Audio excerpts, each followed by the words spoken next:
So hi, I'm Kate. Can everyone hear me okay? Yeah. Great. I did bring cupcakes because I'm hoping at some point I can get some of your stories in exchange for mine.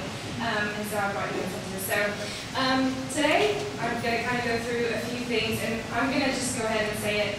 I am your case study, so here I am. But we're going to go through Googling, your pictures, PDA, and if people, maybe that's a very American thing, public displays of affection or your online displays of affection.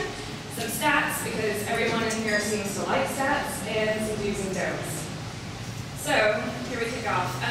I'm your case study for half my life now. I've been online, and having seen who's in this room, I saw that there are some students, which means you guys are probably 4 when I'm talking about half my life was online. So starting from '96, I'm going to take you through a little bit of my own personal journey. So what you're seeing up here is not when these platforms were first available. They're when I first came to my knowledge of them. So in 1996, I got my first email address, and it was, as you would expect from like you've got mail. It was an America Online one where it was dial-up. You heard the little, running and everything. And I ran up about a $200 phone bill because I didn't realize that it wasn't a local number that I was dialing into, and so my parents were very upset with me. But it's how I communicated with my, at the time, the boy I was in love with. He was in Australia. So anyway, email. So email was at first. And then off to college I went, and my second year of university, I got into using ICQ. I bet a lot of you in here don't even know what ICQ is, so I might say it's not. Okay, awesome. I'm just going to go ahead and throw some things out there. So the first cupcake is going to go to, does anyone know what ASL means? I don't care. So Mel's got the cupcake and she's got it, so I don't care. Whoever wants it. Oh no, take it. Actually, wait, here we'll make it harder. Who under 25 knows what ASL means? What? What is it? Are you asking? Yes, go. Age, sex, location? Okay. You can't just put your hand up and go, yeah, I know. Unfortunately, that might have been how a lot of those ICQ chats started. ASL. Hey, I'm 19. I am a female and I'm in Arkansas. Where are you? And then from there, as I was going through this particular conversation and kind of running down with my colleague last night, he said, you cybered, didn't you? And I was like, what? You cybered? Sticky keyboards. And I went, I don't know what you're talking about, but maybe you do know what I'm talking about. Anyway, and then it was kind of like the early versions of chat roulette where, because you didn't have pictures and you didn't have names, and so what do you look like? And it was usually pictures of these penis.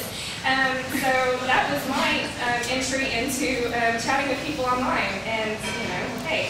Okay, so in '99, I don't actually have a marker for '99 because this is kind of an afterthought, but I had just moved in with my gay best friend. My best friend moved in came out to me that summer to let me know he was gay, and I learned all about gay.com and how guys would meet each other or talk online and then meet up, because back then, again, not a lot of people were out. There wasn't a lot of space to go and meet people, especially again, I'm in Arkansas, which if no one knows where Arkansas is, it's in the South, it is in the Bible Belt, and yes, my accent might come out a bit nervous. And yeah, so it was the first time I realized that like guys were online chatting with each other and like arranging these meetups, and I had never met anyone face to face, which brings us to 2000. I was moving to Oxford to do part of my undergrad, and so again through ICQ I looked for people who had actually Oxford as their location, and I thought, okay, well, I'm going to talk to somebody, and then ended up meeting up with a student at Jesus College. So it was my first face-to-face, and I went, okay, this was okay. He wasn't crazy, he's not a serial killer. We met up at like a Yates type pub. Anyway, it was fine. So that was the first time I went, okay, it's okay to do this whole like online, offline thing. And then just kind of quickly progressing through. So there's Match.com, my first online dating experience right after I got out of college. A lot of people do this when they first move to a new town. I was moving to a new town, didn't know anyone, wanted to date. Did that, again, online, offline. Some good, some bad, but whatever.